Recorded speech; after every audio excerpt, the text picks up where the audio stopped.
And you guys at home, if you have any questions, if you have any comments, please chime in. You know how I love questions. Doing what I'm supposed to do. Okay, so weird science. This is about scientific developments, late 19th century, early 20th century, and how they are undermining Newtonian physics. You might remember that we had this, and be judicious about what you write. Perhaps you don't have to copy everything down. We had a scientific revolution. I'm giving you the context now, contextualization. We had a scientific revolution that was based on that later the Enlightenment gets based off of. But the scientific revolution created universal laws, laws of gravity, laws of planetary motion, things that seem to work the same every single time. If I drop a stone from the top of a tower, it always falls at the same velocity or whatever. And so Newton is sort of the cap of that scientific revolution that we talked about. You go back to, who's the first guy that comes up with the thing about the heliocentric theory? Copernicus. And then who supports that and then gets in trouble with the church? Yeah, and then we've got like Kepler, who does these laws of planetary motion, and we get Brahe, who's taking in a lot of data and stuff. It's all about that right? Math, observation, experimentation to get to universal laws. With Newton, we have a mechanistic view of the universe. It's like the universe is a clock that the clockmaker, God, created, wound up, and let go. And it always works the same way. It doesn't wind down. There's no room for miracles now, per se. The truth is the truth. It doesn't change. The way the world works is knowable. It's definable. It makes people feel very confident and comfortable, being able to figure things out mathematically. God as the watchmaker. And there is God. I don't think any of those guys, any of those scientists doubt the existence of God. In fact, they spend a lot of time trying to prove God by their laws. And they do other freaky things too that sometimes have to do with God, like Bible code and so on. But God as a watchmaker, and then these universal laws. There is this guy by the name of Auguste Comte, who's living in the 18th century, 19th century, who comes up with this idea it's basically about scientific ideas and how they go through stages. Seems to be like stages of development seem to be very popular with Marx, with Darwin, with Auguste Comte, with a lot of people. And he has this idea called positivism. And for whatever reason, the College Board really finds Auguste Comte and his positivism very appealing. Knowledge, Auguste Comte says, goes through 3 stages. And in fact, I think you'll kind of see this with what we've been learning in 18 Euro. At first, there is this theological stage of knowledge where you believe what, quote unquote, God tells you, or what the church tells you is the truth about the way the universe is, or about the way the world is. Does that make sense to you? Who's in charge of education? Who's in charge of knowledge? It's the church, it's religious people, and it's really sort of faith-based. Okay, it might be based on Greek thinkers as well. But the church is in charge of knowledge, and they just say these things. And there's not really much of a way that you those are nice ideas. That matter's made up of 4 different elements, or, that's all good. Moving away from that, though, you start to get into this scientific revolution period, this metaphysical kind of stage of science, in which laws of science are created. So all those guys that we talked about being capped then with Newton. Beyond that, and this is where we start to get into a period of time that was at the end of Auguste Comte's life and goes beyond Auguste Comte, is this positivism, or this positive stage of knowledge, in which you realize that there aren't really any final truths. You are observing phenomenon and you are coming up with hypotheses and theses about, why things are the way that they are, but you can't be sure. Things always actually change a little bit. Does that make sense to you? That we're not at the end of knowledge. We're continually adding new knowledge to what we already know, and discovering that maybe Newton isn't 100% right. That we're just observing, we're just coming up with an idea. Here's it'll be changed.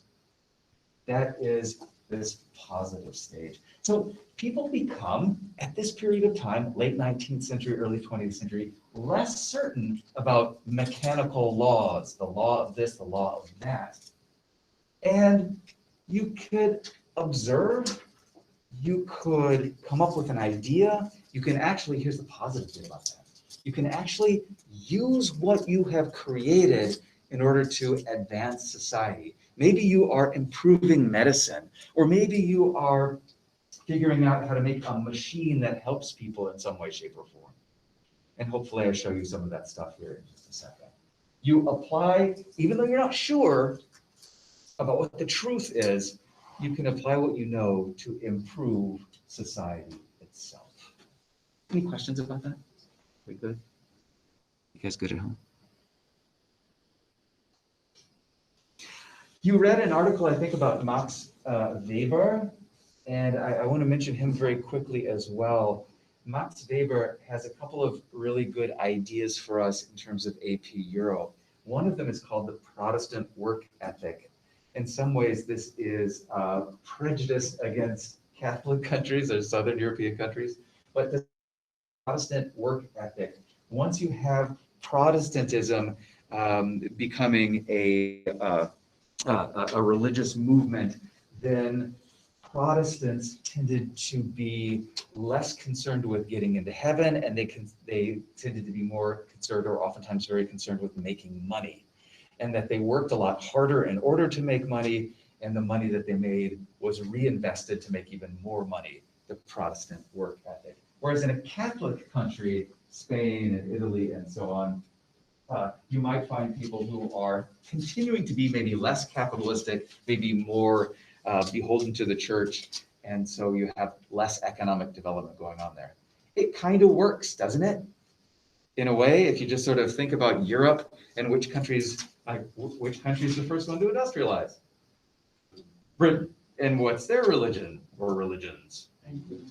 Yeah, a bunch of different Protestant things. So it kind of works. Another thing that Max Weber, as a sociologist, talks about is how bureaucracy is let's say in the 19th century and the 20th century, it is a fundamental way of organizing business and government, if not society itself. And hopefully that makes sense to you. It's a modern form of organization. It's a rational form of organization. It's a legal form of in both the state and the economy. And I think we'll see that happening with the second industrial revolution. I think we've seen that happening with the state, going all the way back to the very beginning of this class. What is, I'm going to do a lot of this, sort of remind you of things that we did in the first semester. What is in the 5 things that make a new monarchy, what is number 3? Yeah, the king's bureaucracy. And then that increases during the royal state. So we kind of see that happening. You'll see actual corporations being formed around this period of time. And so Max Weber is looking at that and saying this is good, rational, and so on. It also helps that he's German. Germans are very bureaucratic. Okay, back to the physics, or back to the science really quickly, and thinking about the way that knowledge can be used in order to advance society, improve medicine, create super weapons, create new forms of energy, and so on. Part of it has to do with the invention of new devices that can measure things much more accurately. Using electrical kinds of, devices to do all kinds of science. things like the Curie couple, Pierre and Marie Curie, who more or less discover radiation, and it kind of kills them. Or there is a guy by the name of Röntgen who creates the X-ray. Well, what can you do with X-rays? X-rays?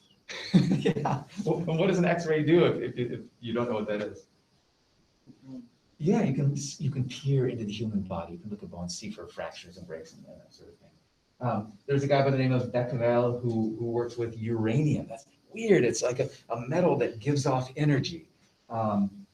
There's the electron theory of J.J. Thomson, or the subatomic theory of a man by the name of Rutherford, or quantum theory by a guy by the name of Planck. All of these people are starting to move us towards a 20th century invention that will be, world altering in terms of a source of energy, but then also a source of tremendous power and destruction, making it possible, I think, for human beings, for the first time ever, to achieve their dream of being able to destroy all life on the planet. You can cheer if you want to.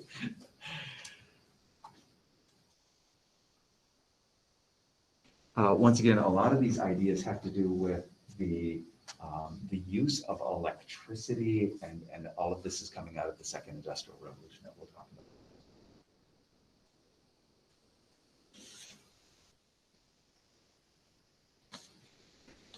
about. Perhaps more important than all of those other guys are especially Albert Einstein, and then another German by the name of Werner Heisenberg. Einstein, as you probably know, has this idea of the relativity theory, that time and space are relative to the observer. They kind of mix together in a way. The faster you go, the more time slows down. It's mind-blowing to think about that, and to think that time and space are sort of in some ways illusions. It fundamentally shapes how people perceive physics or perceive life itself. You can't say for absolute certainty something because you are just an observer of movement, for example, and you as the in some ways interfering with what's actually happening. What we'll get to once again, or the sort of end point of this, or the part that either helps or hinders society, is this idea of nuclear power, atomic weapons. And then Werner Heisenberg has this idea about the uncertainty principle, in which the behavior of subatomic particles seems to be really random and uncertain, rather than something that Newton could say, it always works like this. We just don't know. Just like the behavior of people around this period of time and going forward seems to be really uncertain and random too. Just like people don't seem to be super rational. People seem to get off on wild tangents and have these ideas that they follow sometimes that can lead them into doing horrible things, world wars or genocides and so on. So a lot of things seem to be changing. A lot of ideas, a lot of certainties about science, about religion, about society seem to be at this period of time. So to kind of end things today, the way that science works from earlier times, in which you had, let's face it, a lot of scientific dabblers. There's clergymen who are dabbling in science. There are gentlemen who are dabbling in science. They're doing these things because they are interested in them and they are smart. That's early science. Now we get to the late 19th century, the early 20th century. There's kind of a bureaucratization of science in a way. Instead of gentlemen dabblers like a Galileo or a Newton, now you have institutions and governments supporting science and actual scientists. If I'm not mistaken, the English word science comes from 1830. And before that, it was called, do you know what it was called before that? Natural philosophy. So institutions and governments are supporting scientists who do that for their job. That's how they get paid. And here's something that's also very goes along with that idea of the Darwin, the Freud, the Marx pushing at religion or not caring much about religion. These scientists don't care that much about God. They don't try to make their subatomic theory fit God. They just don't think about it. I'm sure they have private beliefs, one way or another, but their science isn't based on proving the existence of God or supporting the existence of God or anything. There's no Descartes who says you can look at physical phenomena and do science on that, but the realm of spirit is completely different. We just have to leave it alone. They just don't care about that realm of spirit. There are some very serious advances that are happening in this period of time, even with the uncertainty. Like I said, nuclear weapons, nuclear power, advances in medicine, like the ability to see inside of the human body with X-rays, and eventually things like antibiotics that'll help us fight infections, and medicines that will help cure people or provide vaccinations of various kinds. The real rush of information in this positivist stage to make society better. And I think that's it. I don't think I want to do the last one. We're good. What questions do you have? That's it. That's it. How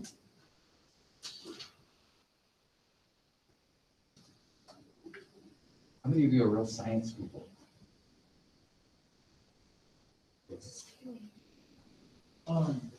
When does this period end? Like, what are we talking about? When does this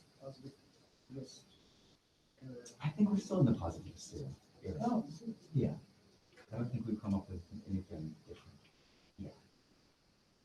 We're still making advances, right? We're still adding to knowledge all the time. And the knowledge that we have really is creating amazing things and then sometimes horrible things. That, for the most part, amazing, but in other ways, also planet destroying things. That they're kind of like the side benefits of plastics, for example, or whatever it has to be. Good. Here's what I'd like you to do. You need your device, so if you could get your device out, that would be great.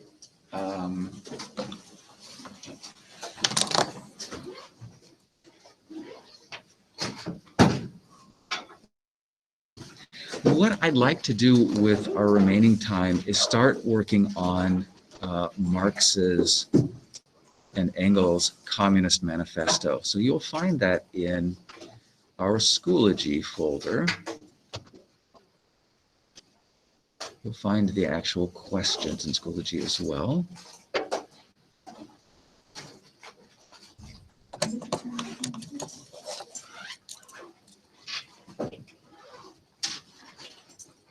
They're at the bottom of the Schoology page. Communist Manifesto itself, which is just 3 pages long for us, and then also these Communist Manifesto questions.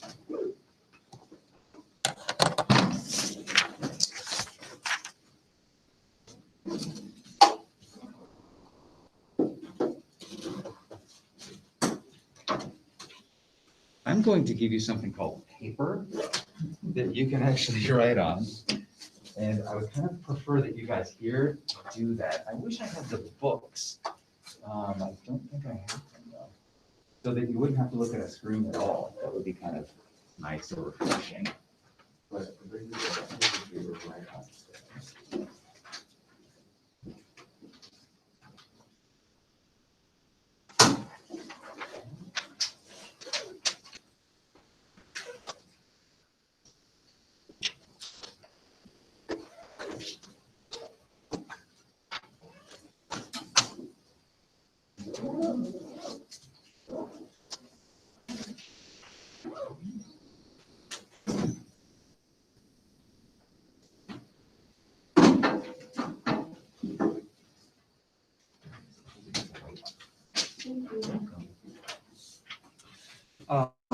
It would be kind of nice, I think, for you guys to read together, maybe, and answer these together in a way.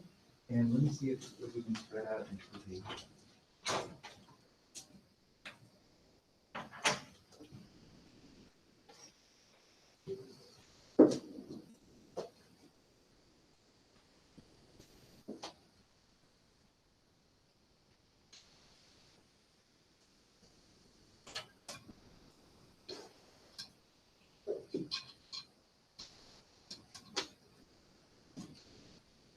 Yeah, if 2 or 3 of you together in a little group, we could probably get 3 groups of 3 people out there and sitting in different places.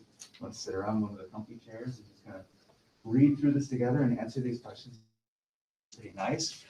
You guys at home, if you'd like, I could attempt to create some. Some rooms for you guys to go into and work together. If you'd like that, would you like that? You ever gotten in trouble for making your students read the Communist Manifesto? No. No, just by just from being. Mr. Barron, I don't really understand what we're doing now. Oh, that's fine. I'll explain it again. If you go into Schoology and you go to the very bottom of our page in Schoology, Uh-huh. you will find both the Communist Manifesto and some questions that deal with it. And so if you pull up the PDF on the Communist Manifesto, you'll see 3 pages that look like this.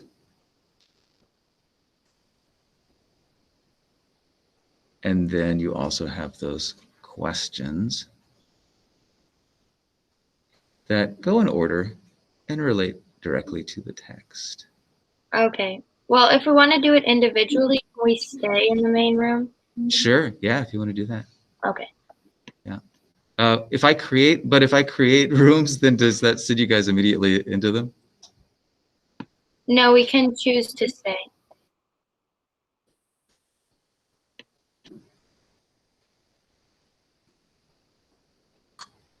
You know me.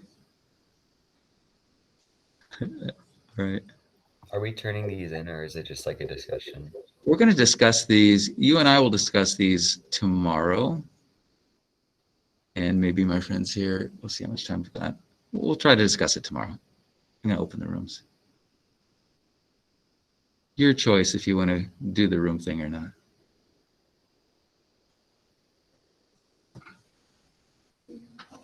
Yeah, if you guys want to. Yeah. Awesome. If you break the ice, others will follow. Maybe. There's real live breakout rooms as well.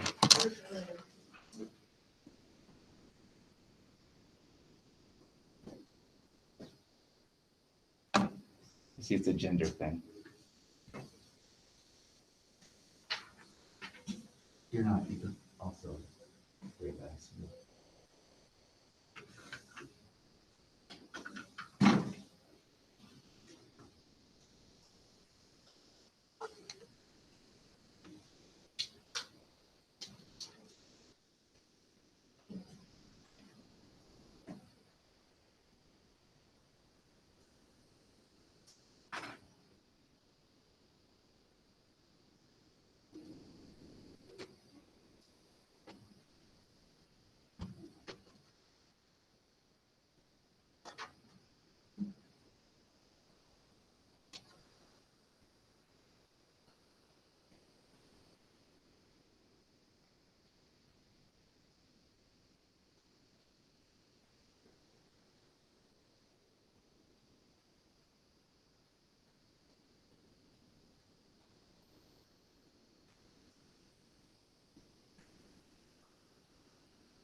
David Ricardo. Oh, Iron law of wages. the iron law of wages. What is that? Wages will always go down to subsistence levels.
I think Thomas Malthus is much more well-known and much more popular than David Ricardo. Do you remember what Malthus is about?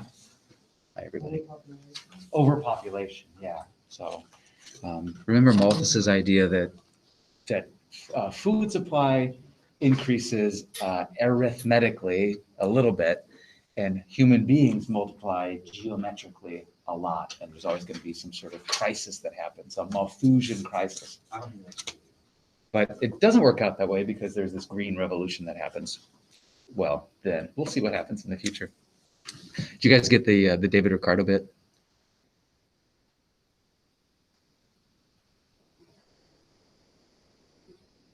Not really. Okay, so remember, David Ricardo has this idea of the iron law of wages. Does somebody remember what the iron law of wages is? Maybe you heard me just say it a second ago. Wages should will always be just above what's necessary to survive. Exactly, yeah. So that's that when you get to that question. But then, like I said, Thomas Malthus is really much more important. And just remember, he's all about overpopulation and the dangers it poses. I guess David Ricardo is too, in a way.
What you guys put for that one? For the one about David Ricardo and the iron law of wages? I said that Mark seems to believe that wages will always be bad. Perfect. That's good. Wages will always be bad. In your folder or in your backpack. Hey, so tomorrow we'll start with this. We'll finish it up. Well, hang on a second. Wait for 22 seconds.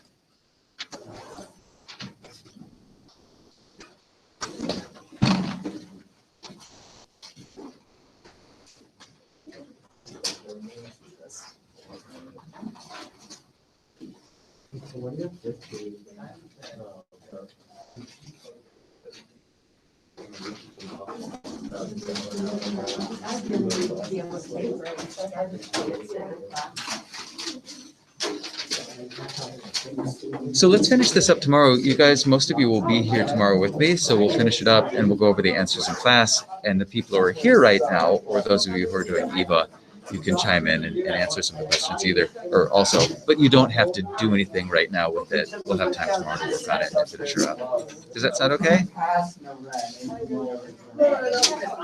Yes. Good. I'll talk to them real quick too.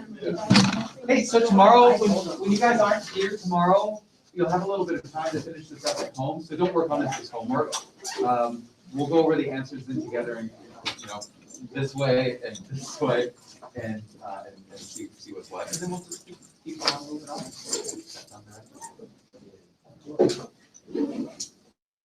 What are we gonna learn tomorrow? I'm not sure what tomorrow is all about. Second Industrial Revolution, maybe?